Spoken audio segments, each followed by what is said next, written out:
Greater Noida के स्वर्ण नगरी स्थित जीटी गोयनका पब्लिक स्कूल में नए प्रवेश लेने वाले छात्रों के लिए उन्मुखीकरण दिवस ओरिएंटेशन डे का आयोजन किया गया, जिसके तहत नए प्रवेश लेने वाले छात्रों तथा उनके अभिभावकों को विद्यालय में आमंत्रित किया गया। विद्यालय की प्रधानाचार्य डॉक्टर रेणु सहगल ने आए हुए अभिभावकों तथा छात्रों का स्वागत किया तथा विद्यालय की विभिन्न गतिविधियों से अवगत कराया।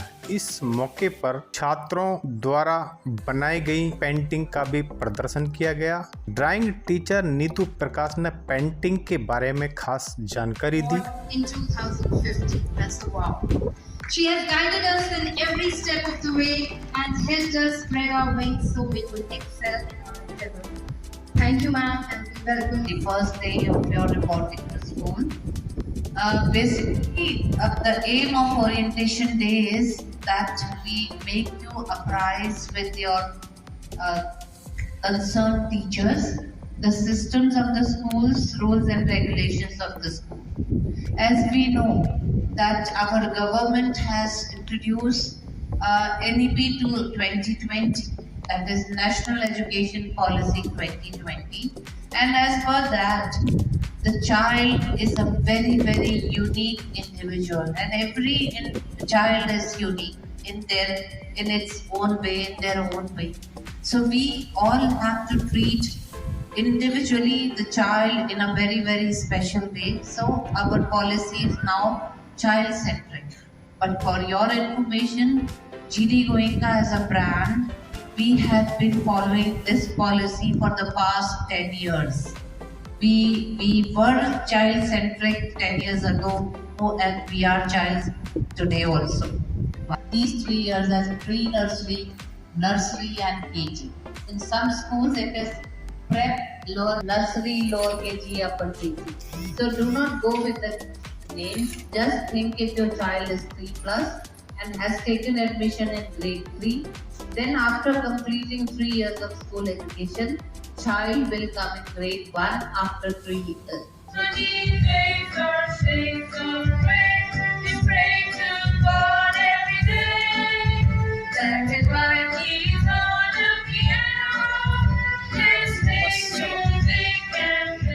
Any function accordingly, event accordingly, we can create a corner. So this is the starting point. Let's go upstairs.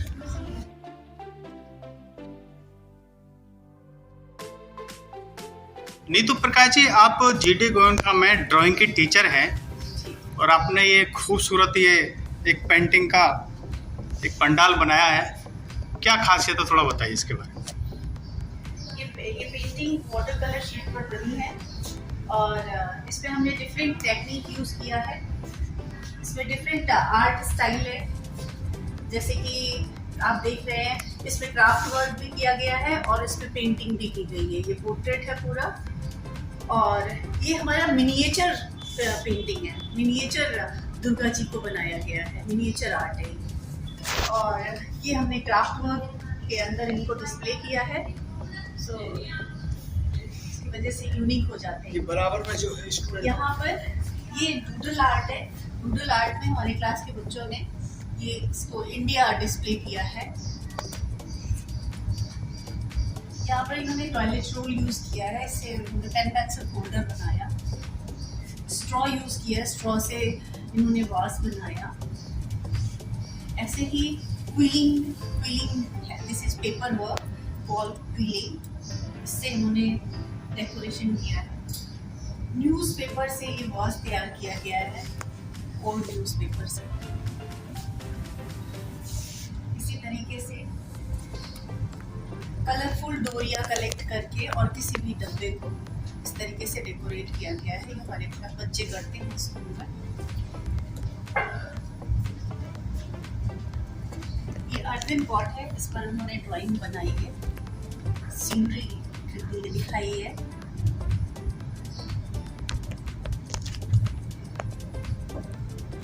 Plastic के बॉटल से रैबिट बनाया है।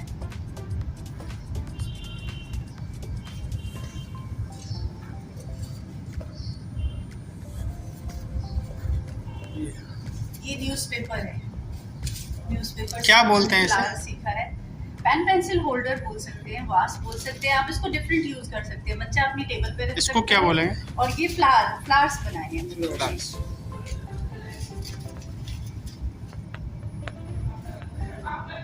तो ऐसे ही हमने कई चीजें, पास्ते की छिलका, वो फेविकोल की बोतल है, उससे उन्होंने नेस्ट बनाया है। ऐसे ही फोटो फ्रेम, सीडी का यूज करके रिक्शा बनाया।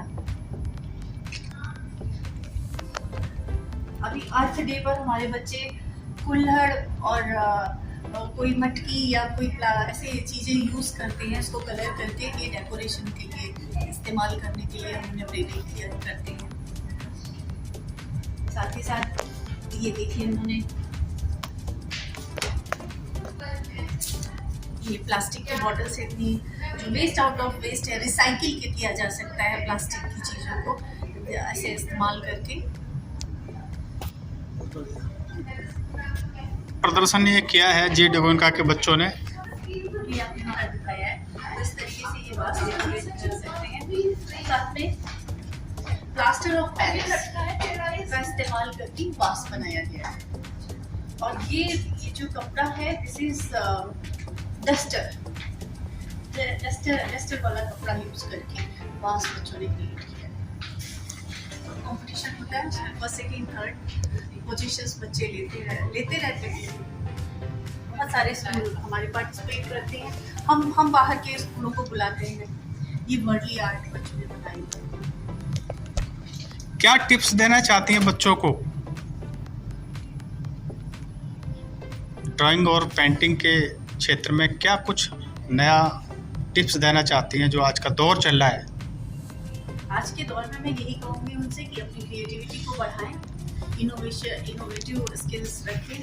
जितना आप क्रिएटिव होंगे उतनी ही लर्निंग आपके लिए आसान होगी, उतना ही आपका कॉन्फिडेंस बढ़ेगा और उतने ही आप अपने आप में मजबूत होंगे। और जब आप मजबूत होंगे तो आपका समाज मजबूत होगा, आप एक अच्छे राष्ट्र का निर्माण कर सकते हैं। ये मेटालिक स्कल्पचर है जो कि 3D इफेक्ट पेपर पे दिया गया। अच्छा 3D है। दिया गया। ये कार्डबोर्ड है, कार्डबोर्ड से बच्चे इसकी कटिंग करके एक डेकोरेटिव फॉर्म में floral expression, more things are there. हमने तो बस एक छोटी सी झलक दिखाई है, इससे भी बहुत ज़्यादा हमारे बच्चे करते हैं। साथ में हम डिफरेंट एक्टिविटीज़ भी कराते हैं इनको। आर्ट एंड क्राफ्ट को प्रमोट करने के लिए तुलिका एक्टिविटी है, उस तुलिका एक्टिविटी ये 3 to 12 चलती है। 3 to 5, 6 to 8, 8 to 12, 9 to 12 ऐसे करके ग्रुप्स कैटेगरीज बनाई हैं। बच्चे उसमें डिफरेंट स्किल्स सीखते हैं। मैम, आज ये जी.डी. गोयनका में ओरिएंटेशन डे मनाया गया है, तो इसमें क्या खास कार्यक्रम हुए? नमस्कार। आज जी.डी. गोयनका स्वर्ण नगरी ग्रेटर नोएडा में हमारा ओरिएंटेशन डे प्रोग्राम है। ये ओरिएंटेशन डे बेसिकली नए एडमिशन्स के लिए ऑर्गेनाइज किया जाता है, जिसमें नए पेरेंट्स और नए बच्चे को इनवाइट किया जाता है और उनको स्कूल की गतिविधियों के बारे में अवगत कराया जाता है। और उसके बाद उनको सारे रूल्स रेगुलेशंस, उनकी हमारे से क्या एक्सपेक्टेशंस हैं, उनकी बात सुनी जाती है। बच्चे के बारे में कोई वो स्पेशल चीज़ बताना चाहते हैं वो हम सुनते हैं। उनको नई क्लास टीचर्स के साथ इंट्रोड्यूस किया जाता है। उनको स्कूल कैंपस का राउंड दिलाया जाता है और साथ ही साथ उनको फिर रिफ्रेशमेंट्स वगैरह भी देके बच्चों को गिफ्ट दिए जाते हैं, ताकि वो बच्चे अगली दिन स्कूल आने के लिए उत्साहित रहें और हमेशा एनकरेज रहें। और हमारा नया सेशन उनके लिए 3 अप्रैल से चालू है।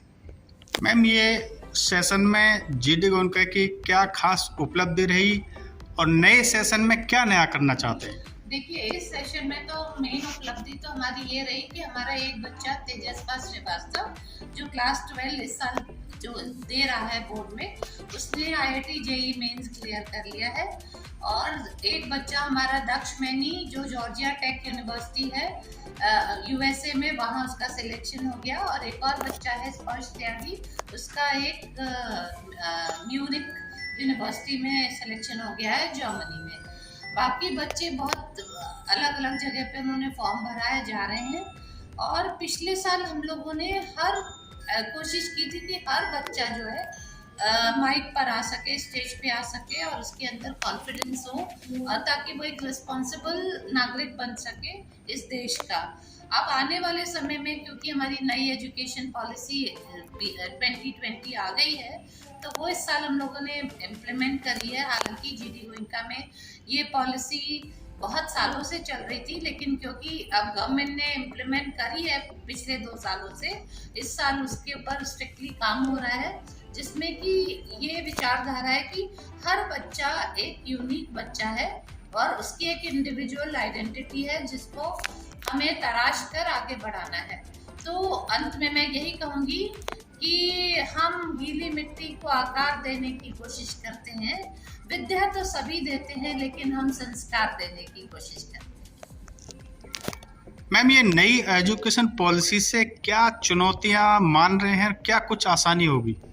देखिए, नई एजुकेशन पॉलिसी की जो विचारधारा है वो बहुत फ्लेक्सिबल है, बच्चों के लिए बहुत बेनिफिशियल है। बच्चे अपने पसंद के और अपनी पोटेंशियल के मुताबिक सब्जेक्ट्स का चुनाव कर सकते हैं, और इसमें ये कहा गया है कि एक सब्जेक्ट को दूसरे सब्जेक्ट से हम कैसे मिला के पढ़ाई करा सकते हैं। जैसे कि आर्ट इंटीग्रेशन को हम इंग्लिश से कैसे मिला सकते हैं, म्यूजिक को हम मैथ से कैसे मिला सकते हैं, और जो भी कॉन्सेप्ट बेस्ड है, हर बच्चे की अपनी एक कॉम्पिटेंसी है, तो उसके लिए हम जो है उसको व्यक्तिगत रूप में सामने साक्षात्कार होते हुए देखें और खुद करें, तभी वो कॉन्सेप्ट हमारे दिमाग में रहता है और आजीवन रहता है।